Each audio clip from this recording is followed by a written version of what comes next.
Hello everyone, welcome back to my channel Wangxian fan fiction explanation. और आज मैं आपके साथ prisoner of love Wangxian fan fiction का नेक्स्ट पार्ट शेयर करने वाली हूं।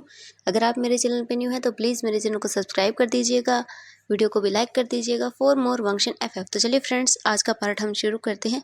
इससे पहले वाले पार्ट में हमने देखा था कि सिचेन ने वांगजी के इस साइकोनस को दूर करने के लिए विंग को यहाँ से दूर भेजने की कोशिश की थी, लेकिन अनफॉर्चुनेटली रास्ते में ही लैंसिचेन की कार का एक्सीडेंट हो जाता है। इसके बाद हमें एक हॉस्पिटल का सीन दिखाया जाता है, जहाँ पर लैंसिचेन बेड पर लेटे हुए थे और एक नर्स जब उनकी ओर देखती है तो वो अपनी आइज़ को ओपन कर लेते हैं। जिसके बाद वो नर्स वहाँ से जाकर वांग जी को इन्फॉर्म करती है कि उनके ब्रदर को होश आ चुका है। वांग जी बहुत जल्दी में ही लैंसिचेन के पास आ जाता है। जब वांग जी ने लैंसिचेन से पूछा कि ब्रदर वीइंग कहाँ है, तो लैंसिचेन को भी कुछ समझ नहीं आया, क्योंकि वीइंग भी उन्हीं के साथ था, तो ऑब्वियसली वो भी यहीं पर होना चाहिए था। लेकिन वांग जी ने कहा कि ब्रदर, एक्सीडेंट के बाद से वीइंग का कुछ पता नहीं है, और मुझे बताइए आपने ये सब क्या किया था? आप उसका सामान लेकर कहाँ जा रहे थे? वांग जी बहुत ही ज़्यादा घबराहट में ये सब चीज़ें पूछ रहा था। तभी लैंसिचेन फिर से बेहोश हो जाते हैं। इसके बाद से हमें फिर 3 घंटे के बाद का सीन दिखाया जाता है। वांग जी अभी भी अपने ब्रदर के पास बैठा हुआ था। लैंसिचेन फिर से अपनी आइज़ को ओपन करते हैं। वांग जी जब ये देखता है तो वो उनके पास आकर बैठ जाता है और बोलता है कि ब्रदर, प्लीज़ बताइए मुझे वीइंग कहाँ है?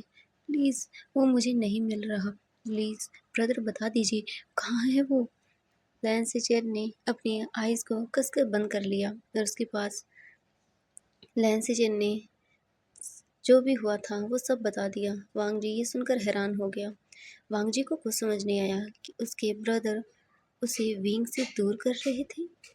इसके बाद लैंसिचेन ने कहा, वांग जी मेरी बात को सुनो। लेकिन वांग जी चेयर से खड़ा हो जाता है और वो हॉस्पिटल रूम से बाहर जाने लगा।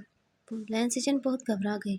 लैंसिचेन जल्दी से बेड से खड़े होने की कोशिश करते हैं और बोलते हैं, वांग जी प्लीज़ प्लीज़ मेरी बातों को सुनो, प्लीज़ वांग जी प्लीज़। लेकिन वांग जी लैंसिचेन की कोई बात नहीं सुनता और हॉस्पिटल रूम से बाहर चला जाता है। लैंसिचेन के सर में और उसकी पूरी बॉडी में बहुत दर्द हो रहा था, जिस वजह से वो बेड से उठ नहीं पाते और वो फिर से बेड पर गिर जाते हैं। तभी एक नर्स भी रूम के अंदर आ जाती है। लैंसिचेन उस नर्स से बोलते हैं कि प्लीज़ मुझे बताइए, वो अभी जो यहाँ था वो कहाँ है? तो नर्स ने कहा कि सर वो तो अभी यहाँ से जा रहे हैं। तभी लैंसिचेन ने कहा कि और यहाँ पर कौन-कौन एडमिट हुआ है? तो उन्होंने कहा कि सर आपके हस्बैंड, जिनका नाम जियांग चेंग है, वो भी एडमिट हैं और अभी वो थोड़ी क्रिटिकल कंडीशन में हैं। लेकिन सर वो अब खतरे से बाहर हैं, आप उनसे थोड़ी देर बाद में मिल सकते हैं, उन्हें आपके ही रूम के अंदर शिफ्ट कर दिया जाएगा। इसके बाद लैंसिचेन ने कहा, क्या यहाँ पर एक और पर्सन एडमिट नहीं हुआ था जिसका नाम वी यिंग है? प्लीज़ मुझे बताइए। तो उस नर्स ने कहा कि नहीं सर, आपके साथ ओनली आपके हस्बैंड जियांग चेंग ही यहाँ पर एडमिट हुए थे, उनके साथ और कोई नहीं था। हाँ, अभी जो पर्सन यहाँ से गए हैं वो भी एक और पर्सन के बारे में बोल रहे थे, लेकिन आपके साथ और कोई एडमिट नहीं हुआ। आपके साथ सिर्फ ओनली आपके हस्बैंड ही एडमिट हुए हैं। इसके बाद वो नर्स वहाँ से चली जाती है। लैंसिचेन को कुछ समझ नहीं आया। वो बहुत घबरा गई कि विहिंग कहाँ चला गया। एक्सीडेंट के बाद से वो कहाँ जा सकता है? वो हमारे साथ ही तो कार के अंदर था। ऐसा कैसे हो सकता है? लैंसिचेन कुछ भी समझ नहीं पा रहे थे। वो बहुत ज़्यादा टेंशन में आ गए, लेकिन मेडिसिन के असर के कारण वो फिर से आँखों को बंद कर लेते हैं। और वहाँ दूसरी तरफ वांग जी हॉस्पिटल से बाहर आ चुका था। उसे कुछ समझ नहीं आया कि क्या हो गया। वांग जी जल्दी से अपनी कार के अंदर बैठा और फिर से उसी एक्सीडेंट वाली जगह चला गया। वांग जी वहाँ जाकर सब तरफ देखने लगा और वीइंग का नाम ज़ोर-ज़ोर से चिल्लाते हुए बोला, वीइंग प्लीज़, प्लीज़ वापस आ जाओ वीइंग, वीइंग तुम कहाँ चले गए? प्लीज़ वीइंग, वीइंग प्लीज़ वापस आ जाओ। लेकिन वहाँ पर कोई नहीं था। ओनली वहाँ पर बैरिकेडिंग की गई थी पुलिस के द्वारा। जहाँ पर एक्सीडेंट हुआ था वहाँ पर कुछ नहीं था, सिर्फ कुछ पुलिस वाले वहाँ पर खड़े हुए थे। वांग जी जल्दी से उनके पास जाता है। जैसे ही वो पुलिस वाले वांग जी को देखते हैं तो वो उन्हें ग्रीट करते हैं और बोलते हैं कि सर, हमें आपके हस्बैंड के बारे में अभी तक कुछ पता नहीं चला। हमें सिर्फ यही पता चला है कि यहाँ से एम्बुलेंस में सिर्फ 2 लोगों को भेजा गया था। तीसरे पर्सन के बारे में अभी तक हमें कुछ पता नहीं चला। सर, हम आपको जैसे ही पता चलेगा इन्फॉर्म कर देंगे। आप अभी घर जाइए। वांग जी उन पर चिल्लाते हुए बोला, आप कैसे बोल सकते हैं? यहाँ पर मेरा हस्बैंड गायब है। आप लोगों को समझ भी आ रहा है कि क्या हुआ है? आप जल्दी से जल्दी उसे ढूँढिए वरना। तो उनमें से एक ने कहा कि सर, आप चिंता मत कीजिए, हम उन्हें ढूँढ रहे हैं। हमसे जितना जल्दी होगा हम उन्हें ढूँढ लेंगे, प्लीज़ सर। इसके बाद वांग जी अपनी कार के अंदर बैठ जाता है और वो फिर से हॉस्पिटल के पास आ गया। वांग जी को कुछ समझ नहीं आ रहा था कि वो क्या करे और क्या न, कहाँ ढूँढे। इसके बाद वांग जी ने अपने फ़ोन को निकाला और वांग जी ने कहा, प्लीज़ उसे ढूँढो, प्लीज़। वांग जी की आँखों में आँसू आ रहे थे। जब उस पर्सन ने वांग जी के इन शब्दों को सुना तो वो पर्सन 1 मिनट के लिए शॉक हो गया।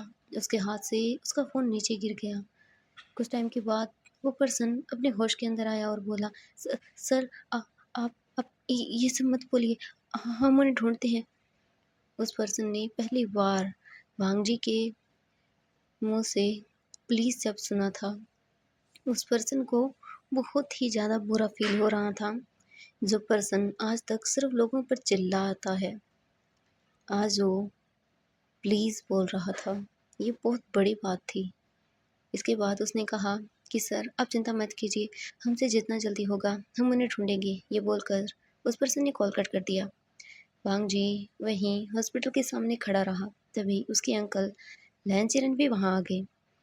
जैसे ही वांग जी ने अपने अंकल को देखा, वांग जी ने उन्हें हग कर लिया बहुत टाइटली। वांग जी ने कुछ नहीं कहा, बस उसकी आंखों से आंसू गिर रहे थे।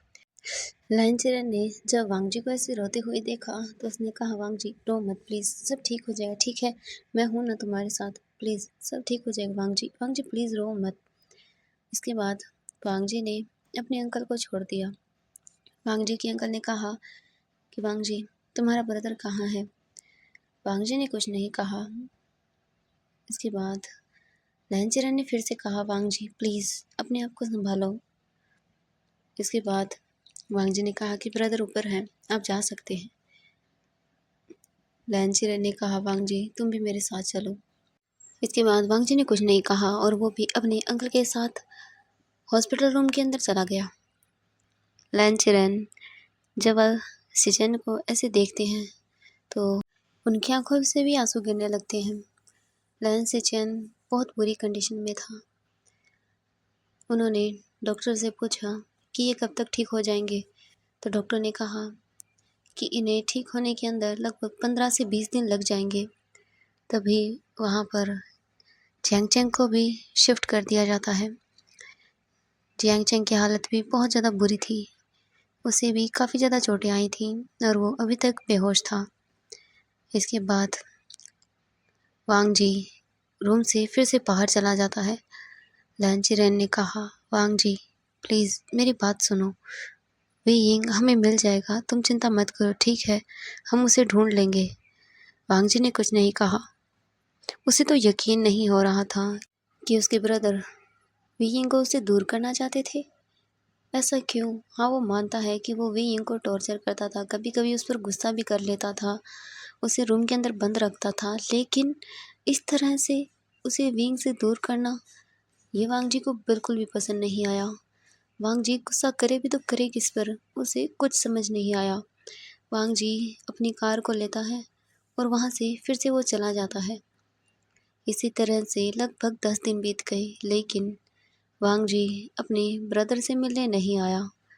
वांग जी अपने आप को एक रूम के अंदर बंद कर लेता है और वो वहीं पर 10 दिन तक अपने पूरे टाइम को बिता देता है। वांग जी रोज़ अपने सारे डिटेक्टिव्स को कॉल करता और उनसे पूछता वीइंग के बारे में, लेकिन 10 दिन हो चुके थे, अभी भी वीइंग का कोई अता पता नहीं था।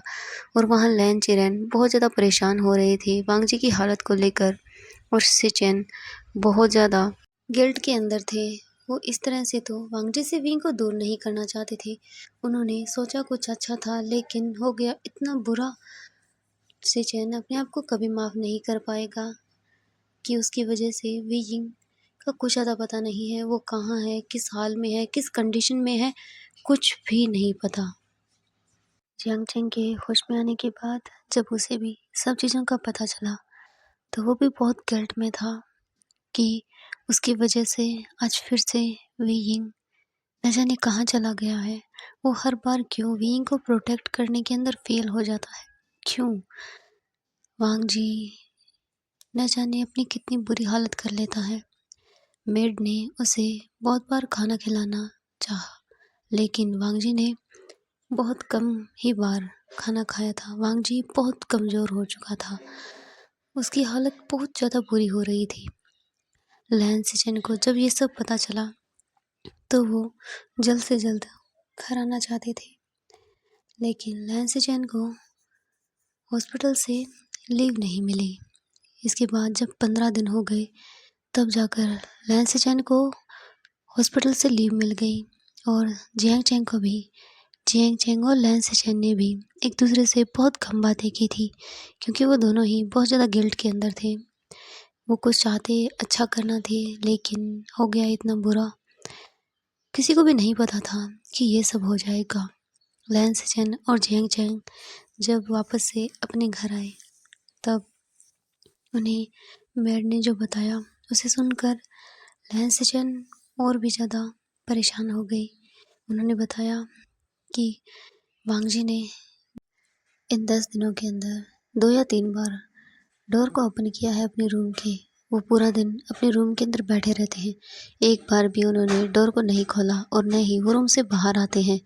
पूरे रूम के अंदर उन्होंने वाइन बॉटल्स को फैला रखा है और किसी को भी रूम के अंदर जाने की परमिशन नहीं है। जब लैन सिचन ने ये सुना तो वो भागकर वांग जी के रूम के बाहर आ गए और उसने जल्दी जल्दी डोर को नॉक करना शुरू किया लेकिन वांग जी ने डोर को नहीं खोला। लैन सिचन ने कहा वांग जी प्लीज़ एक बार डोर को ओपन कर दो वांग जी प्लीज़, लेकिन वांग जी ने डोर नहीं खोला। काफ़ी टाइम तक नॉक करने के बाद भी जब वांग जी ने डोर नहीं खोला तो लैन सिचन ने डोर पर ज़ोर से पुश करना शुरू किया। कुछ टाइम के बाद वो डोर खुल गया। लैन सिचन ने जो रूम के अंदर देखा उसे देखकर वो बहुत घबरा गया। वांग जी फ्लोर पर गिरा हुआ था। उसके चारों तरफ वाइन्स के बॉटल्स गिरी हुई थी। लैन सिचन ने भागकर वांग जी को उठाने की कोशिश की उसके पास जाकर लेकिन वांग जी नहीं उठा। ये देखकर लैन सिचन बहुत ज़्यादा घबरा गई। लैन सिचन ने जल्दी से वांग जी को गोद में कैरी किया और उसे बेड पर सुला दिया। उसने जल्दी से डॉक्टर को कॉल किया। कुछ टाइम के बाद ही डॉक्टर वहाँ पर आ गए। तब तक मेड ने पूरे रूम को क्लीन कर दिया था। जब डॉक्टर ने वांग जी को चेक किया तो उन्होंने कहा कि वांग जी ने इन 10 दिनों के अंदर हद से ज़्यादा वाइन को पिया है जिस वजह से उन्हें इन्फेक्शन भी हो रहा है। अगर उन्होंने अब दोबारा से वाइन को थोड़ा सा भी पिया तो वो बहुत बुरी कंडीशन में चले जाएंगे और उन्हें बचाना मुश्किल हो जाएगा। लैन सिचन ये सुनकर बहुत ही ज़्यादा सदमे में चले गए। एक के बाद न जाने इतनी सारी प्रॉब्लम्स क्यों आ रही थी। अभी भी वी का कुछ पता नहीं था और अब वांग जी की ये कंडीशन। उन्हें समझ नहीं आया कि अब वो क्या करें। डॉक्टर मेडिसिन देकर वहाँ से चला गया। वांग जी बेड पर लेटा हुआ था। लगभग 2 घंटे बाद वांग जी को होश आया। वांग जी ने देखा कि उसके ब्रदर उसके पास हैं। वांग जी ने कुछ नहीं कहा और वो बेड से खड़े होने लगा। लैन सिचन ने कहा वांग जी प्लीज़ रुक जाओ, लेकिन वांग जी ने अपने ब्रदर की बात नहीं सुनी और वो बेड से खड़ा होकर रूम से बाहर जाने लगा। लैन सिचन ने वांग जी का हाथ पकड़ा और उसे फिर से बेड पर बिठा दिया और कहा वांग जी अपने आप को संभालो प्लीज़। मैं जानता हूँ ये मेरी गलती है कि आज वीइंग यहाँ नहीं है, लेकिन हम वीइंग को ढूंढ लेंगे वांग जी। हम मिलकर वीइंग हमें ज़रूर मिल जाएगा वांग जी, प्लीज़ मेरी बात सुनो। लेकिन वांग जी ने अपने ब्रदर की ओर देखा और स्माइल करते हुए कहा कि ब्रदर आपको टेंशन लेने की ज़रूरत नहीं है। आप जो चाहते थे वही तो हो रहा है। आप चाहते थे ना कि वो मुझसे दूर हो जाए, तो वो मुझसे दूर हो गया। मैं ढूँढ लूँगा उसे। आपको चिंता करने की ज़रूरत नहीं है। ये बोलकर वांग जी वहाँ से जाने लगा, लेकिन लैन सिचन ने वांग जी को पीछे से हग कर लिया और कहा वांग जी आई एम सॉरी, प्लीज़ मुझे माफ़ कर दो मेरे भाई। ये सब मेरी गलती है, प्लीज़ मुझे माफ़ कर दो। मैं तुमसे प्रॉमिस करता हूँ कि वीइंग मेरी वजह से चला गया है कहीं दूर, मैं ही उसे वापस लेकर आऊँगा। प्लीज़ वांग जी। वांग जी ने कुछ नहीं कहा। उसके बाद लैन सिचेन वांग जी को फिर से बेड पर लाकर सुला देते हैं। वांग जी पर मेडिसिन का असर हो गया था, जिस वजह से वो फिर से सो गया। लैन सिचेन अपने हर एक डिटेक्टिव, हर एक एजेंसी जहाँ पर हो सकता था वहाँ पर उसने कांटेक्ट किया और विंग के बारे में सारी इन्फॉर्मेशन दी और उसे हर एक बात बताई और कहा कि ये पर्सन हमें जल्द से जल्द चाहिए। जितना जल्दी हो सके प्लीज़ आप इसे ढूंढ लीजिए। इसके बाद लैन सिचेन ने डेली सबको कॉल करना शुरू किया। वो हर जगह विंग को ढूंढ रहे थे और वहाँ पर वांग जी की हालत और भी बुरी होती जा रही थी।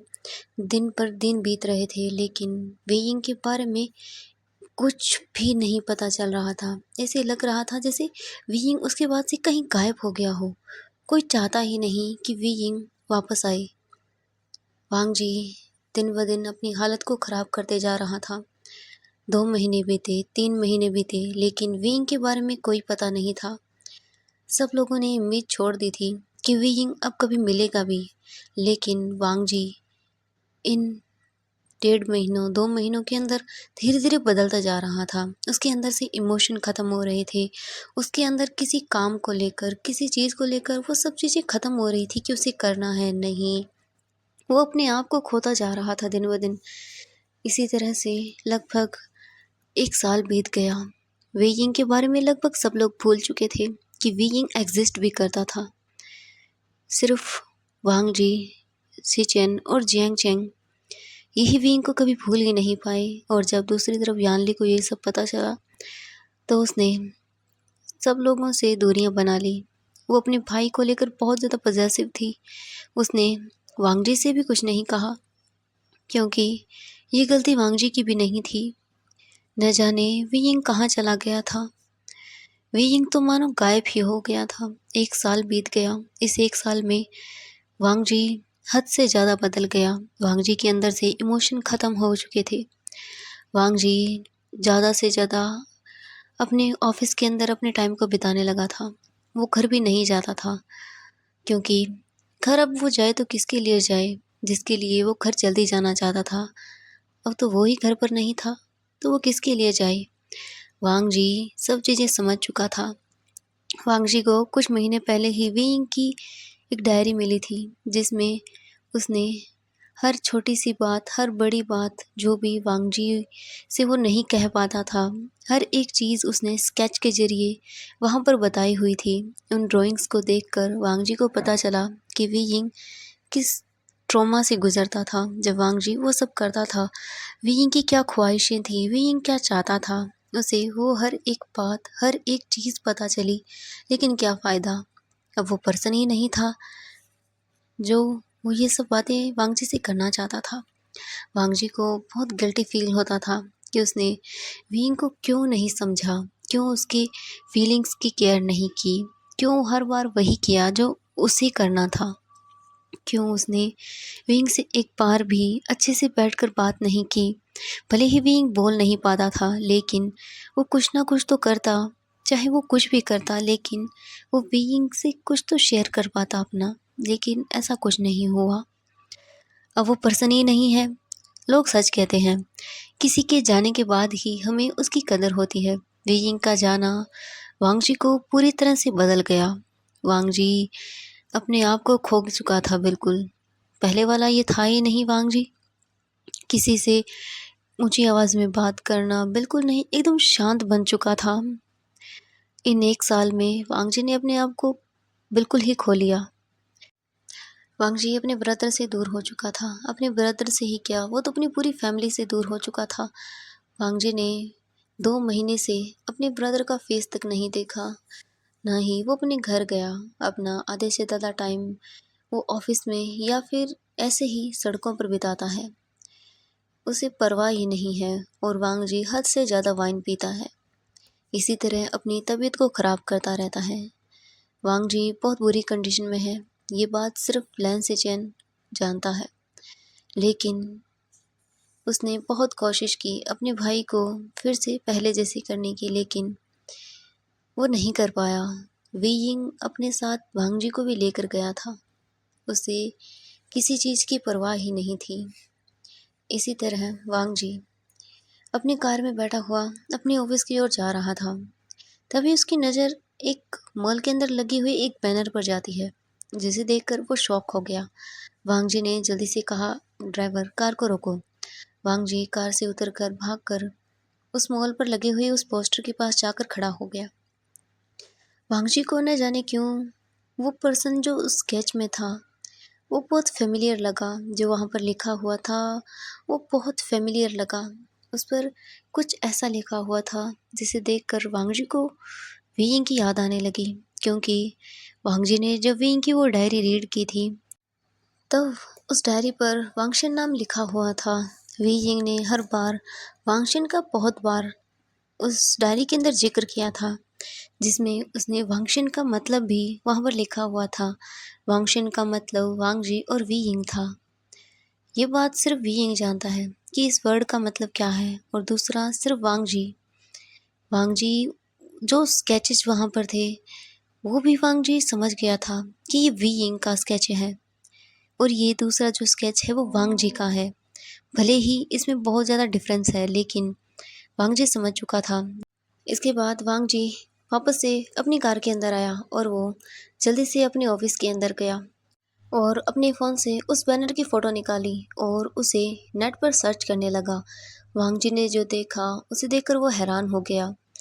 ये एक मंगा था जिसका नाम वांगशियन था, और ये सिर्फ 1 महीने के अंदर चाइना के अंदर इतना पॉपुलर हो गया था कि ये लाखों मिलियन व्यूअर्स ने इसे रीड किया था और उसकी सेलिंग भी बहुत ज़्यादा थी। इसके बाद वांग जी ने उस जो कॉमिक का जो ओनर था उसके बारे में पता करने की कोशिश की, तो उसे पता चला कि ये कंपनी सिर्फ 5 महीने के अंदर ही थाईलैंड के अंदर मोस्ट पॉपुलर कंपनी बन चुकी है। जब वांग जी ने इस कंपनी के ओनर के बारे में पता किया तो उसे पता चला कि ये तो उन्हें जानता है, क्योंकि वांग जी ने एक बार इनसे पहले भी एक डील साइन की थी। वांग जी इस पर्सन को काफ़ी अच्छे से जानता था। ये वही पर्सन था जिसने वांग जी से कहा था कि वो कभी भी ब्यूटीफुल चीज़ों को कैद करके नहीं रख सकता है। वांग जी समझ चुका था कि ये वही है। वांग जी ने जल्द से जल्द अपनी सेक्रेटरी को बुलाया और उनसे कांटेक्ट करने के बारे में कहा, क्योंकि वांग जी उस कॉमिक के उस मंगा के ओनर के बारे में जानना चाहता था, क्योंकि वहाँ पर उसकी एक पिक भी थी जिसकी आइज ओनली शो हो रही थी। उसके फेस पर एक मास्क था जिसे देखकर वांग जी समझ चुका था, क्योंकि ये आंखें वी इंक की थी। वांग जी किसी को भी पहचानने में गलती कर सकता है, लेकिन वी इंक के बारे में वो कोई गलती नहीं कर सकता। वांग जी श्योर था कि ये आंखें वी इंक की है और ये स्केचिंग, ये स्टोरी, ये सब चीज़ वी इंक की है। वांग जी समझ चुका था, इसीलिए उसने जल्द से जल्द उनसे कांटेक्ट करने के बारे में कहा। जब उनकी सेक्रेटरी वापस से आई तो उन्होंने कहा कि सर, वो हमसे कांटेक्ट करने के बारे में मना कर रहे हैं, लेकिन हमें उनके बारे में एक जानकारी और मिली है कि 5 दिन के बाद चाइना में एक इवेंट ऑर्गेनाइज होने वाला है, जिसके अंदर जो ये मंगा है इसके ओनर और इस कंपनी के जो ओनर हैं वो दोनों ही आने वाले हैं, क्योंकि ये मंगा जो है वो इतनी जल्दी इतना फेमस हुआ है।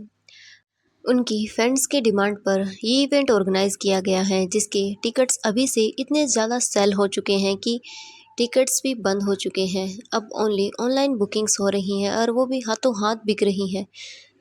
वांग जी ने कहा कि तो ठीक है, इस इवेंट के अंदर हम एज अ गेस्ट के रूप में आने वाले हैं। तुम ये कैसे करती हो मुझे नहीं पता।